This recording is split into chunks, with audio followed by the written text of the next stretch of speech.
السلام عليكم، ازيكم؟ عاملين ايه؟ يا رب تكونوا بخير. وقاعدة جديدة من قواعد النطق في اللغة الإنجليزية وإنجليزي ديليفري. خليكم معانا. النهاردة هنتكلم عن حرف البي. حرف البي، متى لا ينطق حرف البي؟ حرف البي لا ينطق لو جاء بعده حرف التي. حرف البي لا ينطق لو جاء بعده حرف التي، زي كلمة دات. دات ما بتتنطقش ديبت، لا that. وزي كلمة subtle أو saddle بالأمريكي. القاعدة التانية اللي ما يتنطقش فيها حرف البي لما يجي قبله حرف الام. لما يجي قبله حرف ايه؟ حرف الام. أمثلة: climb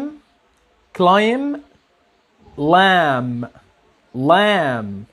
plumber. يعني كلمة climb ما اسمهاش climb، لا اسمها climb. تمام. وديت يعني دين، ديت ما اسمهاش ديبت. ده غلط. والسباك ما اسمهوش بلمبر. سباك ما اسمهوش بلمبر، اسمه plumber.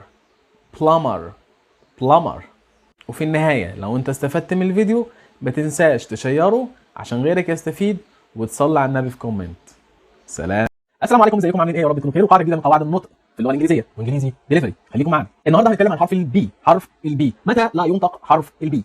حرف البي لا ينطق لو جاء بعده حرف التي. حرف البي لا ينطق لو جاء بعده حرف التي، زي كلمه دات ما بتتنطقش ديبت، لا دات. وزي كلمه subtle او saddle بالامريكي. القاعده الثانيه اللي ما يتنطقش فيها حرف البي لما يجي قبله حرف الام. لما يجي قبله حرف ايه؟ حرف الام. امثله: climb lamb plumber. يعني كلمه كلايم ما اسمهاش كلايمب، لا اسمها كلايم. تمام. وديت يعني دين، ديت ما اسمهاش ديبت.